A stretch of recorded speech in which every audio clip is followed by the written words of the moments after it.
Il y a des jours où tout va bien et d'autres où ça explose.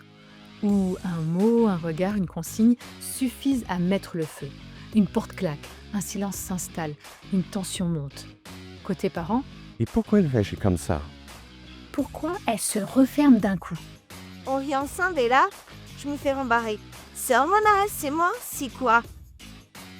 côté ado, Oh, je voulais pas m'énerver. Je sais pas pourquoi je me sens comme ça.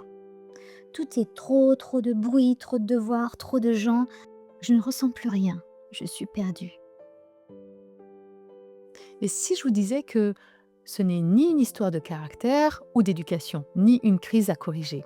Ce que vous vivez, c'est un langage corporel, un langage neurophysiologique. C'est ton système nerveux qui s'exprime. Il scanne ton environnement à chaque seconde pour répondre à une seule question. Suis-je en sécurité ou pas?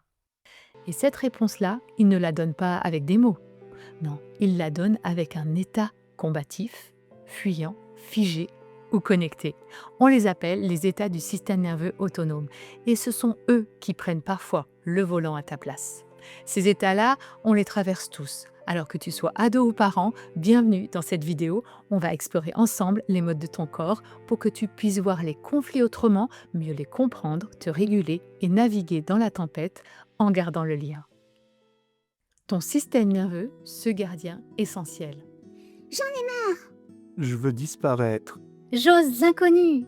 Toutes ces réactions ont un même point de départ, les informations captées par ton corps envoyées à ton cerveau via ton système nerveux périphérique. Ce système se divise en deux parties, le système nerveux somatique, le système nerveux autonome. Le système nerveux somatique, c'est celui que tu contrôles. Il te permet de bouger volontairement, parler, marcher, lever un bras, ressentir le monde autour de toi, chaud, froid, douleur, etc. Et il capte les infos par ta peau, tes muscles, tes articulations. Et il t'aide à interagir avec l'extérieur. Il est conscient et volontaire. Le système nerveux autonome, c'est lui le boss des coulisses. Il gère tout ce qui fonctionne sans que tu y penses. Ton rythme cardiaque, ta respiration, ta digestion, ta transpiration, ton énergie. Il est connecté à tes organes internes et il est branché en direct sur tes émotions.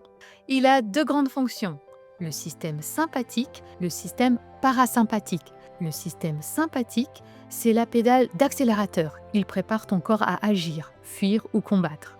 Le système parasympathique, c'est le frein. Il ralentit, voire te fige, te calme, te repose. Ces deux branches travaillent ensemble pour maintenir l'équilibre de ton corps, l'homéostasie. Et à chaque seconde, ton système nerveux autonome te pose une seule question.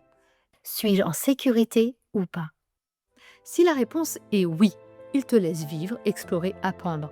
Si la réponse est non, il active une protection, il accélère, freine ou te fige.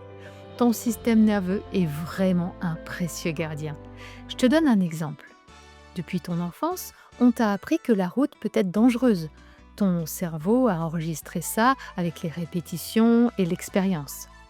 Quand tu t'approches d'un passage piéton, ton corps capte l'info. Attention, danger potentiel. Ton système nerveux réagit, te freine, te ralentit, reste en alerte. Ton cerveau, lui, va récupérer le mode d'emploi enregistré. Ok, regardez à gauche, puis à droite.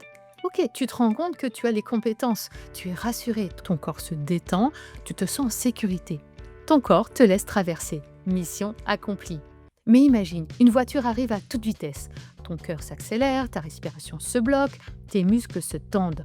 Ton gardien intérieur capte le danger. Le cerveau ordonne à ton corps d'agir vite pour te sauver. Il accélère ton pas. Youhou, trop fort! Ton cerveau, en collaboration avec ton super gardien SNA, système nerveux autonome, a rempli sa mission, te garder en vie. Car ils sont là pour nous protéger. Leur première intention sera toujours de faire en sorte que tu évites les expériences qui te font souffrir. Ils ne seront pas forcément là pour te rendre heureux. On est codé pour survivre. C'est pour ça que le cerveau mémorise plus facilement les situations désagréables. Il veut garder une trace pour savoir quoi faire si ça se reproduit, ou éviter que cela se reproduise. Mais voilà le problème. Si maintenant ton cerveau a enregistré parler à l'oral comme dangereux, faire ses devoirs ou sa compta du mois comme dangereux, passer un examen ou un entretien comme dangereux, débarrasser le lave-vaisselle ou voir une chambre en bazar d'ado comme dangereux, être toi comme dangereux, alors il peut activer les mêmes réactions de survie, de l'agitation en t'énervant, en fuyant ou du figement. Et ça, ce n'est plus adapté. Mais bonne nouvelle, tu peux te créer des modes d'emploi, des ressources comme pour traverser la route en toute sécurité, pour vivre ces situations désagréables autrement. Comment faire 1. Reconnaître le fonctionnement de ton système nerveux à travers ces 3 grands états. 2. Respecter ta réaction. Elle essaie de te protéger d'une souffrance et c'est OK, car elle ne sait pas faire la différence entre le réel et l'imaginaire. À nous de la guider. 3. Revisiter la situation avec des ressources personnalisées. Faisons maintenant connaissance de ces 3 états. Je te présente Ventral, ton mode connecté, calme, curieux. C'est ton état de sécurité. Quand tu es dans ce mode, tes sensations, tes pensées, tes émotions sont agréables. Ton cœur bat calmement, tu respires librement, tu es curieux, joyeux, à l'écoute, présent à toi-même, aux autres et au monde. Tu peux apprendre, rigoler, oser parler, être en lien avec les autres. Quand ton corps reçoit ces signaux rassurants agréables, ils activent ton nerf vague ventral. C'est une branche du système parasympathique qui te permet de te sentir calme, connecté et en sécurité. Ah, je suis bien là. Oh, c'est pas parfait, mais je me sens capable. Allez, je tente. Ce mode, c'est celui qui te rend disponible à la vie. Je te présente Sympathique, ton mode alerte, agité de protection. C'est ton mode d'urgence. Tu perçois un danger, réel ou perçu, ton corps se met en action. Ton cœur s'accélère, tu respires plus vite, tu sens de la tension dans le ventre, les épaules, la mâchoire. Tes pensées et tes émotions sont désagréables. Tu es prêt à combattre ou à fuir. Ce n'est pas toi qui choisis, c'est ton corps qui protège ta vie. Quand ton corps reçoit ces signaux de danger, de tension, il active ton nerf sympathique. C'est une branche du système sympathique qui te permet de te protéger, de te sentir en insécurité pour réagir. Je vais pas me laisser faire. Oh, j'ai trop la pression, stop. Vite, faut que je parte. Pratique pour fuir un lion, mais moins pour les devoirs. Attention, à ce moment-là, tu es en surénergie. Si ce mode reste trop longtemps activé, il te fatigue et t'empêche de réfléchir. Je te présente Dorsal, ton mode coupé, figé, éteint. Un autre mode d'insécurité. Quand le danger est trop fort ou que tu te sens impuissant depuis trop longtemps, ton système nerveux t'éteint pour te protéger. Tu te sens lent, vide, sans énergie. Tu as du mal à parler, penser, bouger. Tu peux avoir l'impression d'être transparent, nul, absent, ou même l'impression de mourir.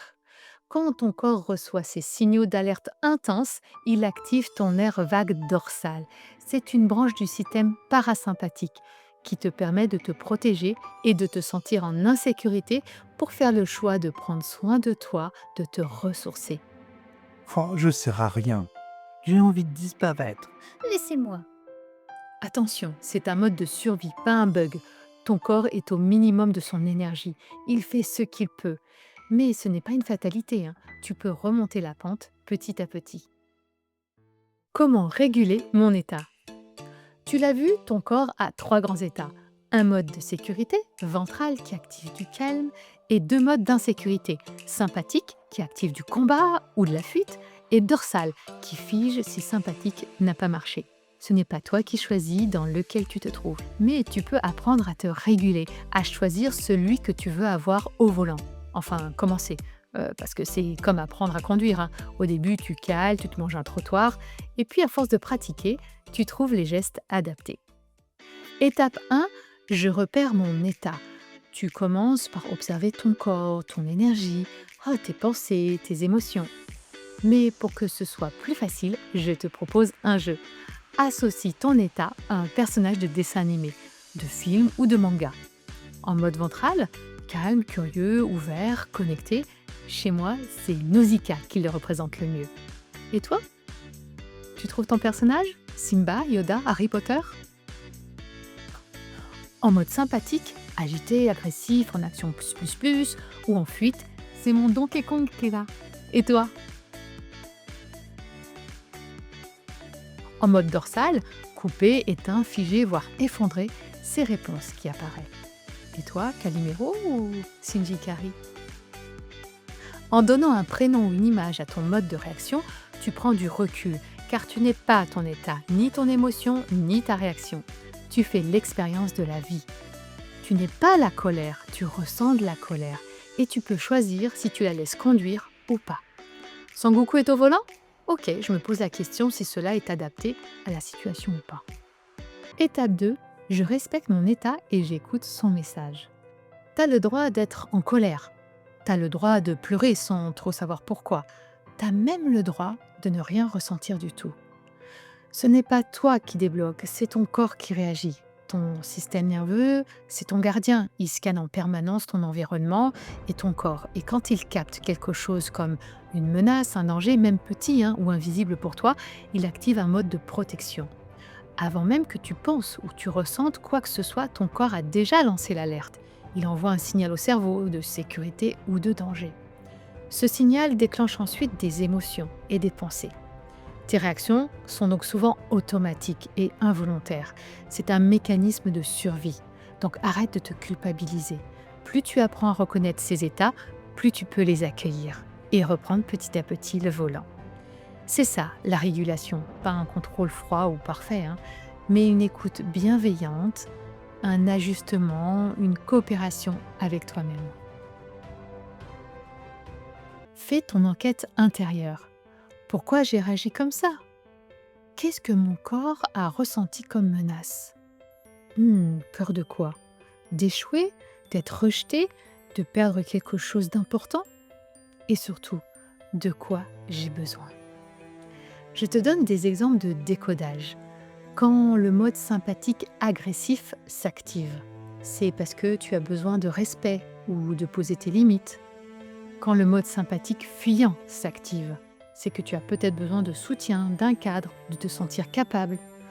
Quand le mode dorsal te fige, tu as besoin de réconfort, de tendresse, d'être reconnu dans ta douleur. Tes états et tes modes de réaction ne sont pas des ennemis, ce sont des messagers, des alliés qui t'aident à mieux comprendre ce que tu vis. Et plus tu les écoutes, plus tu reçois des indices pour avancer ou accepter de te reposer. Étape 3, j'active une ressource pour revenir en sécurité.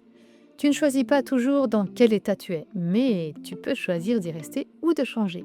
Avec des gestes simples, tu peux changer de mode et revenir à plus de calme, d'énergie ou de lien, selon ce dont tu as besoin. Imagine-toi un jardin de ressources, un endroit où tu ranges tout ce qui t'aide à t'activer quand tu es figé ou lidé, à ralentir quand tu es stressé ou en surchauffe, à rester connecté à toi, aux autres et au monde quand tu veux partager ou vivre un challenge. Je te propose 6 catégories de ressources à explorer. 1. Tes lieux de ressources réels ou imaginaires. 2. Tes personnes ressources, proches ou personnages fictifs. 3. Tes musiques, tes films ou séries. 4. Tes objets, photos, pierres, gris-gris, bijoux, vêtements. 5. Tes activités sportives ou culturelles. 6. Tes auteurs que tu kiffes. Oh wow! Conclusion. Tu ne choisis pas toujours ton état, mais tu peux apprendre à reconnaître, à l'écouter et à le réguler quand il n'est pas adapté. C'est ça ton super pouvoir.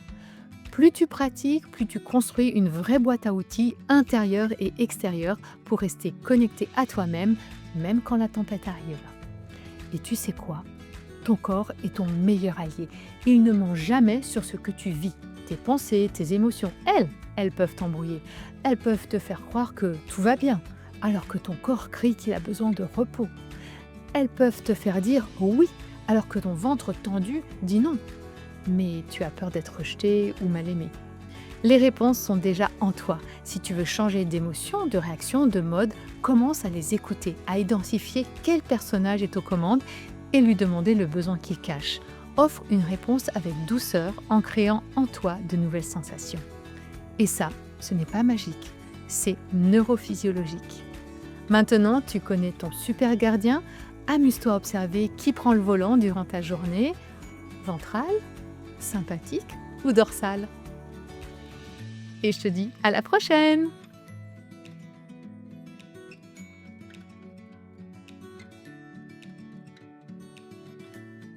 Et les gars, c'est quel mode qui fait cliquer sur abonner ? Abonne-toi pour la prochaine aventure mêlant science et imaginaire.